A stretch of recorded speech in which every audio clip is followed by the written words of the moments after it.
जिस पल नफीसा और फरीहा आमने सामने बैठी, उसी पल हवा में एक साजिश घुल चुकी थी। कमरे में फैली खामोशी इतनी भारी थी कि दिल की धड़कनें भी सुनाई दे रही थीं। नफीसा की आंखों में गुस्सा और जबान पर जहर था। वो धीमे मगर जहरीले लहजे में बोली कि जब से इरा इस घर में आई है, सुकून जैसे हमसे रूठ गया है। कामयार की जिंदगी से उसे हटाना ही पड़ेगा। फरीहा चुप थी, मगर उसकी आंखों में छुपा सपना साफ चमक रहा था।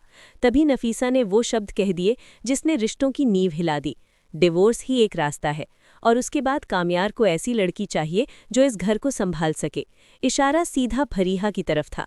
फरीहा के सिर झुकाकर कहा कि वो हमेशा से कामयार को समझती आई है, और अगर मौका मिला तो उसे कभी शिकायत का मौका नहीं देगी। उस एक पल में बिना बोले दोनों के दिलों में समझौता हो गया।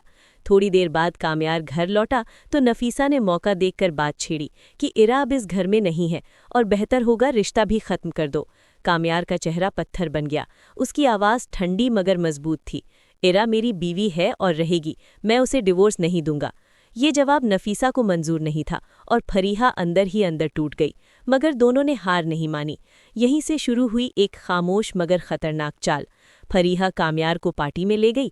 तेज म्यूजिक, चमकती लाइट्स और शराब के नशे में कामयार अपनी सुध खो बैठा।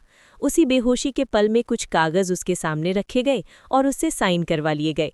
अगली सुबह इरा के सामने डिवोर्स पेपर रख दिए गए और कहा गया कि कामयार ने रिश्ता खत्म कर दिया है। इरा का दिल जैसे वहीं टूटकर बिखर गया। उसने बार बार कॉल की, मगर कामयार बेहोशी में था। जवाब नहीं आया और गलतफहमी दीवार बनकर खड़ी हो गई। इरा ने बिना किसी शिकायत के अपना सामान समेटा और मायके चली गई। माँ बाप ने गले लगाया, मगर उसके सीने में उठता तूफान थमने का नाम नहीं ले रहा था। उधर जब कामयार को होश आया और वो घर लौटा तो इरा को गायब पाया। कमरे की खामोशी उसे चुभने लगी। उसकी आंखें हर कोने में इरा को ढूंढ रही थीं। तभी उसे एहसास हुआ कि कुछ बहुत गलत हो चुका है, मगर तब तक देर हो चुकी थी। इधर फरीहा अपने जीत के ख्वाब देख रही थी और नफीसा मुस्कुरा रही थी, जैसे खेल उनके हाथ में आ गया हो। मगर किस्मत अक्सर आखिरी चाल खुद चलती है। सवाल यह है कि क्या कामयार सच्चाई जान पाएगा? क्या इरा लौटेगी या ये रिश्ता हमेशा के लिए टूट जाएगा? क्योंकि जहां साजिश होती है वहां इंसाफ भी रास्ता ढूंढ ही लेता है। और इस कहानी का असली सबक यही है कि झूठ चाहे जितना भी खूबसूरत क्यों न लगे, सच एक दिन सामने आ ही जाता है।